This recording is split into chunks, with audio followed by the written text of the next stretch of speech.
ಸಚಿವ ಸ್ಥಾನ ಕೈತಪ್ಪಿದ್ದಕ್ಕಾಗಿ ಆಕಾಂಕ್ಷಿಗಳಿಂದ ಅಸಮಾಧಾನ ಹೆಚ್ಚಾಗ್ತಾ ಇದೆ. ಅಸಮಾಧಾನಕ್ಕೆ ಬ್ರೇಕ್ ಹಾಕಲು ಮುಖ್ಯಮಂತ್ರಿ ಡಿಕೆ ಶಿವಕುಮಾರ್ ಮುಂದಾಗಿದ್ದಾರೆ. ಅಸಮಾಧಾನಿತರ ಶಾಸಕರ ಮನವೊಲಿಸೋಕೆ ತಮ್ಮದೇ ಆಗಿರುವಂಥ ಮೆಗಾ ಪ್ಲಾನ್ ಅನ್ನು ಮಾಡಿಕೊಂಡಿದ್ದಾರೆ. ಯಾಕಂದರೆ ಅಸಮಾಧಾನಿತರ ಸಂಖ್ಯೆ ಈಗೆಷ್ಟು ಪೋರ್ಟ್ಫೋಲಿಯೋ ಇದೆಯಲ್ಲ, ಒಂದು 34 ಜನ 33 ಜನ ಸಚಿವರಿದ್ದಾರಲ್ಲ, ಅಷ್ಟೇ ಸಮ ಪ್ರಮಾಣದಲ್ಲಿ ಅಸಮಾಧಾನಿತರಿದ್ದಾರೆ. ಒಂದು 35-40 ಜನ ಅಸಮಾಧಾನಿತರಿದ್ದಾರೆ. ಅಷ್ಟು ಜನರನ್ನು ಕರೆದು ಕೂರಿಸಿ ಮಾತನಾಡಿ ಸಮಾಧಾನ ಪಡಿಸುವುದು ಅಷ್ಟು ಸುಲಭದ ಮಾತಲ್ಲ. ಏನೋ ಒಬ್ಬರೋ ಇಬ್ಬರೋ 3-4 ಜನನೋ ಅಂತ ಹೇಳಿದ್ರೆ ಹೇಗಾದರೂ ಮಾಡಿ ಅವರನ್ನು ಸಮಾಧಾನ ಪಡಿಸುವ ಪ್ರಕ್ರಿಯೆಗೆ ಒಳಪಡಿಸಬಹುದಾಗಿತ್ತು. ಆದರೆ ಇದೀಗ ಬೇರೆಯದ್ದೇ ತಮ್ಮದೇ ಒಂದು ಮೆಗಾ ಪ್ಲಾನನ್ನು ಮಾಡಿಕೊಂಡಿದ್ದಾರೆ. ಅದು ಕೆಲ ಸಚಿವರಿಗೆ ಟಾಸ್ಕನ್ನು ಕೊಟ್ಟಿದ್ದಾರೆ. ಹೇಗೆ ಟಾಸ್ಕ್ ಕೊಟ್ಟಿದ್ದಾರೆ ಅಂತ ಹೇಳಿದ್ರೆ, ಜಾತಿವಾರು ನಾಯಕರ ಮೂಲಕವೇ ನಾಯಕರ ಸಂಧಾನ ಮಾಡಲಿಕ್ಕೆ ಮುಂದಾಗಿದ್ದಾರೆ. ಅಸಮಾಧಾನಿತರನ್ನು ಭೇಟಿ ಮಾಡ್ತಾ ಇದ್ದಾರೆ ಚಲುವರಾಯಸ್ವಾಮಿ ಟೀಮ್. ಯಾರನ್ನು ಅಂತ ಹೇಳಿದ್ರೆ, ಚಲುವರಾಯಸ್ವಾಮಿ ಒಕ್ಕಲಿಗ ಸಮುದಾಯದ ಶಾಸಕರು ಮಂತ್ರಿಗಳಾಗಬೇಕಾಗಿತ್ತು, ಅವರಿಗೆ ಅವಕಾಶ ಸಿಕ್ಕಿಲ್ಲ ಅನ್ನೋ ರೀತಿಯಲ್ಲಿ ಇದೆಯಲ್ಲ, ಅವರನ್ನು ಭೇಟಿ ಆಗ್ತಾ ಇದ್ದಾರೆ. ಫಾರ್ ಎಕ್ಸಾಂಪಲ್, ಈಗ ಎಂ ಕೃಷ್ಣಪ್ಪ, TB ಜಯಚಂದ್ರ ಅವರು ಅವಕಾಶ ಸಿಕ್ಕಿಲ್ಲ ಅಂಥೇಳಿ ಅಸಮಾಧಾನಿತಗೊಂಡಿದ್ದಾರೆ. ಅವರ ಬೆಂಬಲಿಗರು ಆಕ್ರೋಶವನ್ನು ವ್ಯಕ್ತಪಡಿಸಿದ್ದಾರೆ. ಅವರದ್ದೇ ಸಮುದಾಯದ ಚಲುವರಾಯಸ್ವಾಮಿಗೆ ಸಂಧಾನದ ಹೊಣೆಗಾರಿಕೆಯನ್ನು ಹೊರಿಸಿದ್ದಾರೆ. ನೀವು ಹೋಗಿ ಕೃಷ್ಣಪ್ಪ ಅವ್ರನ್ನ ಭೇಟಿಯಾಗಿ, ಜೊತೆಗೆ ಜಯಚಂದ್ರ ಅವ್ರನ್ನ ಭೇಟಿಯಾಗಿ ಮನವೊಲಿಸಿ ಹೇಗಾದರೂ ಮಾಡಿ ರಾಜೀನಾಮೆ ಪ್ರಹಸನದಿಂದ ವಾಪಸ್ ಕರೆಸಿಕೊಂಡು ಬನ್ನಿ ಅಂತ ಹೇಳಿ ಈಗ ಚಲುವರಾಯಸ್ವಾಮಿ ಬಾಲಕೃಷ್ಣ ಸಮಾಧಾನ ಪಡಿಸುವ ಪ್ರಯತ್ನವನ್ನು ಮಾಡ್ತಾ ಇದ್ದಾರೆ. ಮತ್ತೊಂದು ಕಡೆ ಸಚಿವ ಲಕ್ಷ್ಮಣ ಸವದಿಗೆ ಲಿಂಗಾಯತ ಅಸಮಾಧಾನಿತರ ಅಸಮಾಧಾನವನ್ನು ಹೋಗಲಾಡಿಸುವ ಜವಾಬ್ದಾರಿಯನ್ನು ಕೊಟ್ಟಿದ್ದಾರೆ. ಯಾರು? HK ಪಾಟೀಲ್ ಅವರು. HK ಪಾಟೀಲ್ ಹಿರಿಯರು. ಅವರ ಅಸಮಾಧಾನವನ್ನು ತಣ್ಣಗೆ ಮಾಡಲಿಕ್ಕೆ ಸವದಿಗೆ ಅವಕಾಶವನ್ನು ನೀಡಲಾಗಿದೆ. ಇನ್ನು ಶಿವಲಿಂಗೇಗೌಡ ಅವ್ರಿಗೂ ಕೂಡ ಟಾಸ್ಕನ್ನು ಕೊಟ್ಟಿದ್ದಾರೆ. ದಲಿತ ಶಾಸಕರ ಸಮಾಧಾನಕ್ಕೂ ಕೂಡ DK ಶಿವಕುಮಾರ್ ಅವರು ಪ್ರಯತ್ನವನ್ನು ಮಾಡ್ತಾ ಇದ್ದಾರೆ. ಜಾರಕಿಹೊಳಿ, ಪ್ರಿಯಾಂಕ್ ಖರ್ಗೆಗೆ ಸೂಚನೆಯನ್ನು ಕೊಟ್ಟಿದ್ದಾರೆ.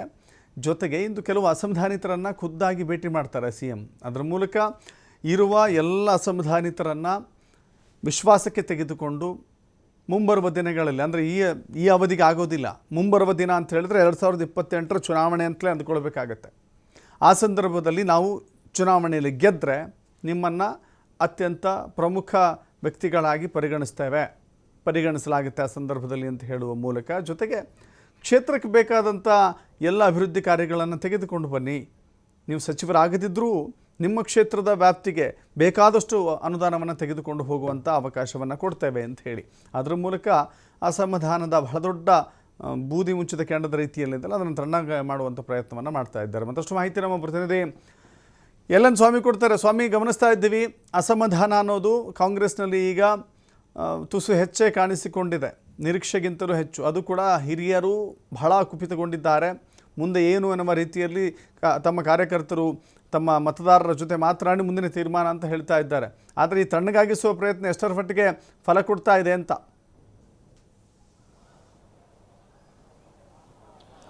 ದಶರಥ್, 2ನೇ ಹಂತದ ಸಚಿವ ಸಂಪುಟ ವಿಸ್ತರಣೆ ಮುಗಿದಿದೆ. 20 ಸ್ಥಾನಗಳಿಗೆ ಸುಮಾರು 50ಕ್ಕಿಂತ ಹೆಚ್ಚು ಆಕಾಂಕ್ಷಿಗಳಿದ್ರು. ಹಿರಿತನದ ಆಧಾರದ ಮೇಲೆ ನಮಗೆ ಅವಕಾಶ ಸಿಗುತ್ತೆ, ಈ ಬಾರಿ ಸಚಿವ ಆಗ್ತೀವಿ ಎಂಬ ಆಸೆಯನ್ನು ಇಟ್ಕೊಂಡಂತಹ ಕೆಲವು ಆಕಾಂಕ್ಷಿಗಳಿಗೆ ನಿರಾಸೆ ಆಗಿದೆ. ಈ ಹಿನ್ನೆಲೆಯಲ್ಲಿ ಈಗಾಗಲೇ ಒಂದಿಷ್ಟು ಶಾಸಕರು ರಾಜೀನಾಮೆಯ ಒಂದು ಅಸ್ತ್ರವನ್ನು CM ವಿರುದ್ಧ ಪ್ರಯೋಗ ಮಾಡ್ತಾ ಇರೋಂಥದ್ದು. ನಾವು ರಾಜೀನಾಮೆ ಕೊಡ್ತೀವಿ, ನಮ್ಮ ಅಭಿಮಾನಿಗಳು ಕಾರ್ಯಕರ್ತರು ಹೇಳಿದಂತೆ ನಾವು ನಡೆದುಕೊಳ್ತೀವಿ ಅಂತ ಹೇಳಿಕೆಯನ್ನು ಈಗಾಗಲೇ ಬಹಿರಂಗವಾಗಿ ಹೇಳ್ಕೊಟ್ಟಿರುವಂಥದ್ದು. ಜೊತೆಗೆ ಇದನ್ನು ಹೊರತುಪಡಿಸಿದ್ರೆ, ಒಂದು ಕಡೆ ಅಸಮಾಧಾನಿತ ಶಾಸಕರು ಕೂಡ ಅಲ್ಲಲ್ಲೇ ಸಭೆಗಳನ್ನು ಸೇರಿ ಮುಂದೆ ಯಾವ ರೀತಿ ನಡ್ಕೋಬೇಕು, CM DK ಶಿವಕುಮಾರ್ ಸೇರಿದಂತೆ ಮಾಜಿ CM ಸಿದ್ದರಾಮಯ್ಯನವರು ಹಾಗೂ ಹೈಕಮಾಂಡ್ ನಾಯಕರು ನಮಗೆ ಬೇರೆ ಯಾವ ಮಾರ್ಗವನ್ನು ಕಂಡುಕೊಡ್ತಾರೆ ಎಂಬ ವಿಚಾರಕ್ಕೆ ಸಂಬಂಧಪಟ್ಟಂತೆ ಈಗಾಗಲೇ ಒಂದಿಷ್ಟು ಸಭೆಗಳನ್ನು ನಡೆಸಿರುವಂಥದ್ದು. ನಿನ್ನೆ ಕೂಡ ಕೋಲಾರ ಹಾಗೂ ಚಿಕ್ಕಬಳ್ಳಾಪುರ ಭಾಗದ ಶಾಸಕರು ಸಭೆಯನ್ನು ನಡೆಸಿದ್ರು. ತಮ್ಮ ಮುಂದಿನ ನಿರ್ಧಾರದ ಬಗ್ಗೆ ನಾವು ಆದಷ್ಟು ಬೇಗ ನಮ್ಮ ನಿರ್ಧಾರ, ನಮ್ಮ ನಡೆಯನ್ನು ತಿಳಿಸ್ತೀವಿ ಅಂತ ಎಚ್ಚರಿಕೆಯ ಸಂದೇಶವನ್ನು ರವಾನಿಸಿರುವಂಥದ್ದು.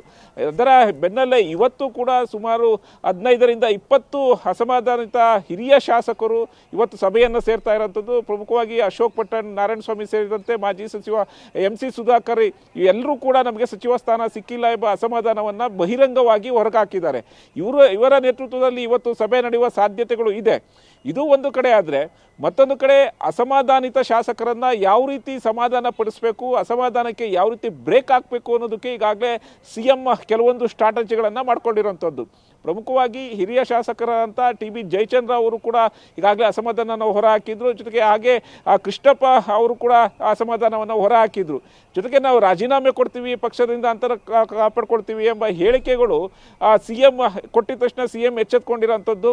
ಅವರನ್ನು ಸಮಾಧಾನ ಮಾಡೋದಕ್ಕೆ ಒಕ್ಕಲಿಗ ಶಾಸಕರನ್ನು ಅಂದರೆ ಆಯಾ ಸಮುದಾಯದ ಸಚಿವರನ್ನೇ ಈಗ ಕಳಿಸಿ ಅವರ ಸಂಧಾನಕ್ಕೆ ಮುಂದಾಗಿರೋಂಥದ್ದು. ಒಂದು ಕಡೆ ಚಲುವರಾಯಸ್ವಾಮಿ ಹಾಗೂ ಬಾಲಕೃಷ್ಣ ಅವರು ಟಿ ಬಿ ಜಯಚಂದ್ರ ಅವರನ್ನು ಭೇಟಿ ಮಾಡ್ತಾರೆ, ಹಾಗೆ ಕೃಷ್ಣಪ್ಪ ಅವರನ್ನು ಭೇಟಿ ಮಾಡ್ತಾರೆ. ಒಂದು ಕಡೆ ಮನವೊಲಿಕೆ ಪ್ರಯತ್ನ ಮಾಡಿ ಸರ್ಕಾರಕ್ಕೆ ಡ್ಯಾಮೇಜ್ ಆಗೋದಂತೆ ಕಂಟ್ರೋಲ್ ಮಾಡೋದಕ್ಕೆ ಈಗ ಮುಂದಾಗಿರೋಂಥದ್ದು.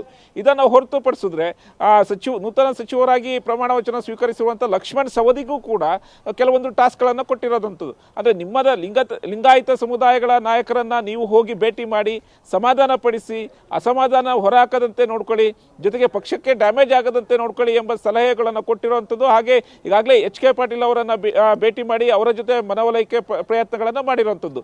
ಇದನ್ನು ಹೊರತುಪಡಿಸಿದ್ರೆ ಹಿಂದುಳಿದ ಹಾಗೂ ದಲಿತ ನಾಯಕರನ್ನು ಸಮಾಧಾನ ಮಾಡೋದಕ್ಕೂ CM DK ಶಿವಕುಮಾರ್ ಸ್ಟ್ರಾಟಜಿಯನ್ನು ಮಾಡಿರುವಂಥದ್ದು. ಸಚಿವ ಸತೀಶ್ ಜಾರಕಿಹೊಳಿ ಸೇರಿದಂತೆ ಗೃಹ ಸಚಿವ ಪ್ರಿಯಾಂಕ್ ಖರ್ಗೆ ಅವರಿಗೆ ಇದರ ಜವಾಬ್ದಾರಿಯನ್ನು ಕೊಟ್ಟಿರುವಂಥದ್ದು. ಅಂದರೆ ತಮ್ಮ ಸಮುದಾಯದ ನಾಯಕರನ್ನು ಸಮಾಧಾನ ಪಡಿಸೋದಕ್ಕೆ ಅದೇ ಸಮುದಾಯದ ಸಚಿವರನ್ನ ಈಗ ಕಳಿಸಿ ಅವರ ಮೂಲಕ ಸಂಧಾನದ ಯತ್ನವನ್ನು ಮಾಡ್ತಾ ಇರೋದಂಥದ್ದು. ಯಾಕೆಂದರೆ ಈಗಾಗಲೇ ಹಲವು ಕಡೆ ಹಲವು ಸಭೆಗಳನ್ನು ನಡೆಸ್ತಾ ಇದ್ದಾರೆ ಹಿರಿಯ ಶಾಸಕರು. ಇದರಿಂದ ಪಕ್ಷಕ್ಕೆ ಡ್ಯಾಮೇಜ್ ಆಗುತ್ತೆ. ಜೊತೆಗೆ ಸ್ಥಳೀಯ ಸಂಸ್ಥೆಗಳು ಚುನಾವಣೆ ಬರ್ತಾ ಇದೆ, 2028ರ ಚುನಾವಣೆಗೂ ಸಿದ್ಧತೆಗಳನ್ನು ನಡೆಸಬೇಕಾಗುತ್ತೆ. ಈ ಎಲ್ಲ ವಿಚಾರಗಳನ್ನು ಗಂಭೀರವಾಗಿ ತೆಗೆದುಕೊಂಡಂತಹ DK ಶಿವಕುಮಾರ್ ಅಸಮಾಧಾನಕ್ಕೆ ಬ್ರೇಕ್ ಹಾಕೋದಕ್ಕೆ ಈಗ ಮುಂದಾಗಿರೋಂಥದ್ದು. ದಶರಥ್. ಎಸ್, ಥ್ಯಾಂಕ್ ಯು ಸ್ವಾಮಿ ನಿಮ್ಮೆಲ್ಲ ಮಾಹಿತಿಗೆ.